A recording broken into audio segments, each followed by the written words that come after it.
Hi, my name is Stephen Harmon. I'm here today to talk to you about my work. I'm a game designer. I've worn other hats such as virtual production supervisor, artist. I've been working for about 13 years, over 80 projects, mostly self-taught, but then I went to school at USC. I spent some time in the industry working on things like Call of Duty and Mufasa. And then I was unemployed, but doing independent work and worked as a barista, doing also freelance development work. But currently, I'm here to talk to you about my VR work, which mostly revolves around communication. How do we talk to each other? And how do we make difficult conversations easier? Provide new perspectives and heal. So, my first year at MIT Reality Hack, which is a hackathon in Boston, um, I created a speech to text, text to sign language translator. Say hello to my little friend.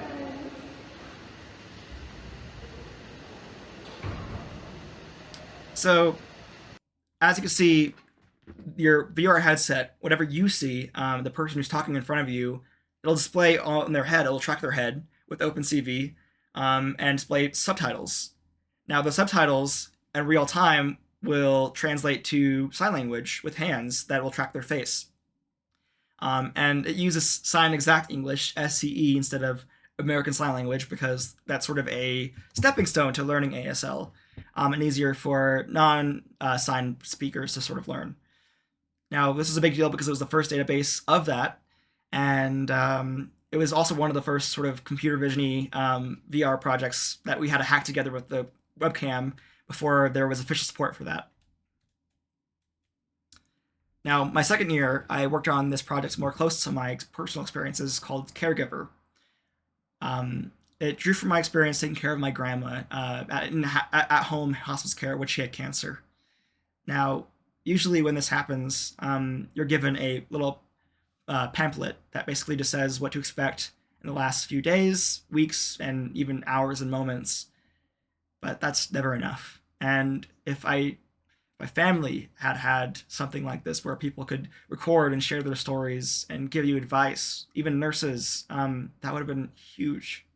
So this meant a lot for me because it was finally a time for me to talk about it, but also it was a moment for others at the hackathon to relate and feel seen as well.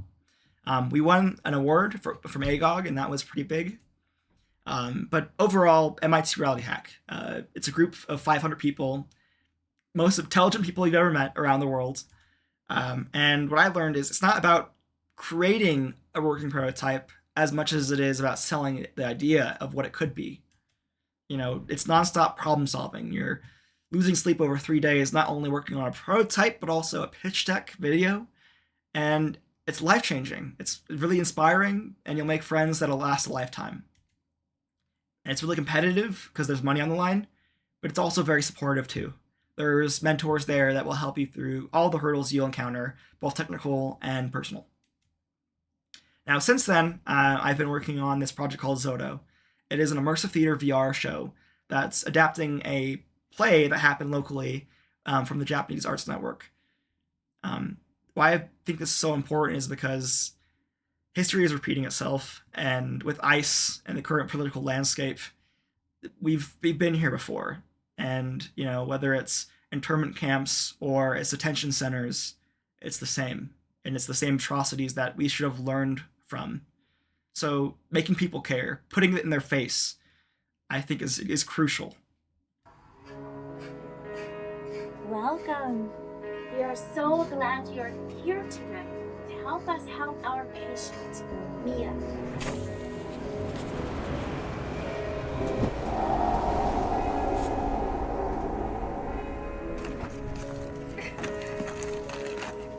I needed to scream. I needed somebody to talk to, but my parents didn't want to talk about it. They said, 仕方がない, Yuri-chan, it can't be helped. Are you ashamed of it? Are you ashamed of me? I survived for you. I survived for you.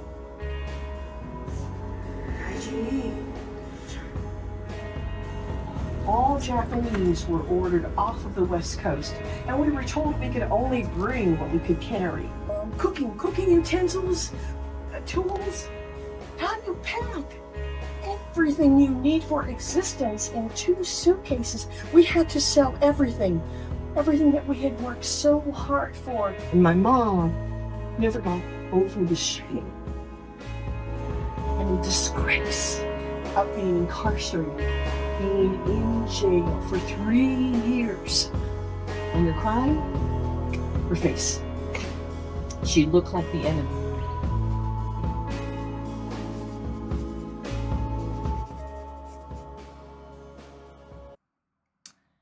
So I created this solo by making my own software. I didn't have the budget for a big mocap studio, and so I just did it in my bedroom. I used my VR headset and used MetaBody SDK for the hand tracking, the body tracking, inverse kinematics for the feet and legs, and then used a library to spit out BVHs so I can edit the animation afterwards. You're welcome to use my tool too. It's free to download on itch.io, and I even have a webcam version of it that you can use that uses more pose estimation technology. Now, the tech behind it, I did a lot of photogrammetry to capture the sets of the play and sort of all the props, and not even that, but also the costumes as well. And so, it's taking pictures from various angles and then feeding it into a computer program, and then doing this process called retopology, which basically is creating a simplified version of that mesh and then projecting the textures from the high poly to the low poly version. So it works well in VR headsets, mobile phones, lower end hardware. Now you could do this either by walking around a space with your back to the wall and taking pictures, or having kind of like a Lazy Susan type rig that you see here in the picture. So additionally, I did a little bit of sort of DIY videogrammetry, and this is all really complicated, but essentially it's green screen without green screen. I just manually take a regular video and cut out the person frame by frame, and then I put the green screen in, and then I use the original video to track where the camera was placed, like 3D wise in position, and then parrot the plane of the video, that's the green screen, transparent, to that camera. So as you can see here, it's kind of following it. And then I subdivide that plane and displace the vertices based off of the depth of that video. Hopefully that's not too complicated, but it makes for a really convincing, realistic hologram, essentially. Now, another project I did similar things for was Wing War. This is a project that was basically a archival project from a classmate of mine named Ralston who passed away. Here he is playing one of my games in college. It was important to me and a lot of other classmates of his and friends that we finish his thesis project. And his thesis project was about documenting his dad's journey. And we worked closely with his family, trying to balance their vision, his vision, and sort of the team's creative contributions to make a cohesive and touching experience about an immigrant story from, Wing War Village in South China to the U.S.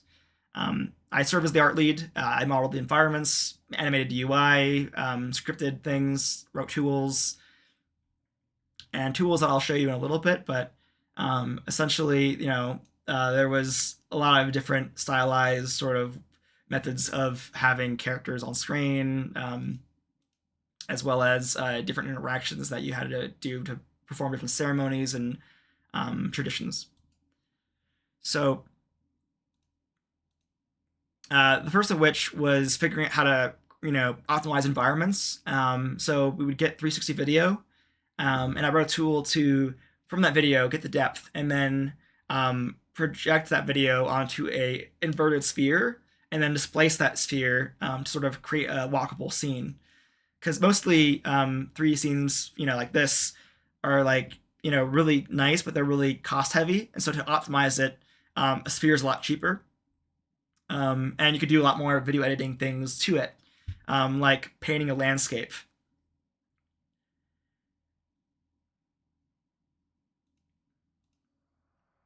And additionally, we did still more sort of videogrammetry. This was sort of a more fixed perspective version where I just have a green screen and then the subjects in front of it and then record them and just sort of kind of model them projected onto that geometry. But it really creates a realistic effect when you have shadows and an environment sort of, interlace with it. I also created sort of my own almost point clouds, but in mobile VR, because regular point clouds are really expensive. So I created sort of a MRI scanning system that would kind of take pictures like every inch or so of a model, and they would be like really flat, but then eventually it would look really sort of realistic and hologrammy. And then from there you can apply different shaders since it is just a sprite image. So enough about technical tools. I just want overall, want to share kind of things I've learned through making different experiences. I think capturing, feeling through visual and interactive metaphor is the most important way to get an idea across. For Dear Mom, which is this project up here, one of the techniques we used was having, and as you can see right there, having two hemispheres, a sphere sort of split in the middle, different 360 videos, one of this mom and one of this daughter, and they're both in different spaces, and having them separated and seeing their lives at the same time is something you couldn't really do in regular film very effectively, but you could do so easily in VR, and that really hits an emotional note. Additionally, Alma's Memento, which I'll show you in a little bit, revisiting old home video in mementos as you would in real life, but even if it's not your own life, is really powerful. In this project Stuck, which is a personal project, I visualize real-time live chat data alongside a recreation of an emergency I was in where I got stuck in an elevator that was falling. And being able to relive that experience from outside of the elevator and sort of see how the live chat, visualized outside of that was sort of my lifeline of, not going insane or not being too scared. It was sort of my connection to the world, outside world. And Miss High Fives was a little project I made in college that sort of helped me get over a breakup and move on, but by personifying that negative emotion and those thoughts as a mean worm that you can just go and eat to overcome. It was really silly, but a lot of fun. So overall, my advice is just show, don't tell, and show personal narratives that you have a connection to. VR is a viewfinder, so use it to view things from a new perspective. Don't just capture what a moment looked or sounded like. Capture the feeling by adding spectacle, by adding some magical realism, and adding meaningful interactions that function as a metaphor for something. I think that is what really pushes a VR experience to the next level and makes real world difference.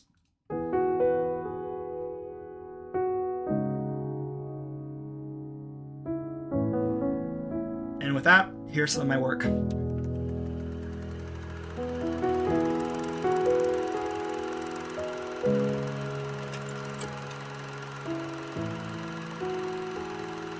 Make many people appreciate, make people happy. My next generation can make out a good art museum. Welcome to my home. Welcome to my mom's home, and welcome to Harmon's home.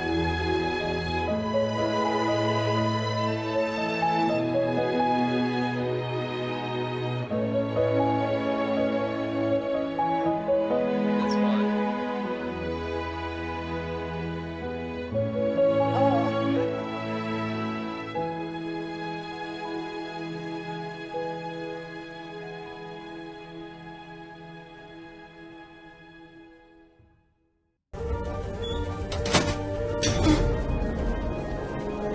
I'm stuck in an elevator. Isn't that great?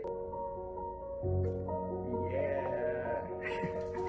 Let's Oh, hi, Maddie. I'm stuck in an elevator. Let's try getting out. Nope. It's all good. I think someone's here. Yeah, hello? Yeah, I can't, like, it won't open the door, it won't let me go into any of the floors. My freshman year, I was stuck in an elevator for an hour. 32 minutes of that hour, I streamed live from the inside of that elevator while emergency services got to work. I'm not an influencer or an extrovert, but I thought whether it be dying for the vine or killing time, I knew I didn't want to be alone. So I opened up Facebook Live and streamed for the very first time. Can't say you won't go through something like that again. We all do, many times in life. I've been through the gamut myself and through discipline, a little tough love from friends, and I was able to come out on top. Pull yourself together and get yourself out of this feedback loop of grief, dude. You're gonna feed me. Come on, spread them legs, arms to the side, and head to the ground. Okay, now it's your turn. That worm over there, bring it over here. With your mouth open. Your whole life will be a series of missed high fives, and nobody will ever love you the way you love them back. Try, don't try, nobody will ever find you attractive in the slightest.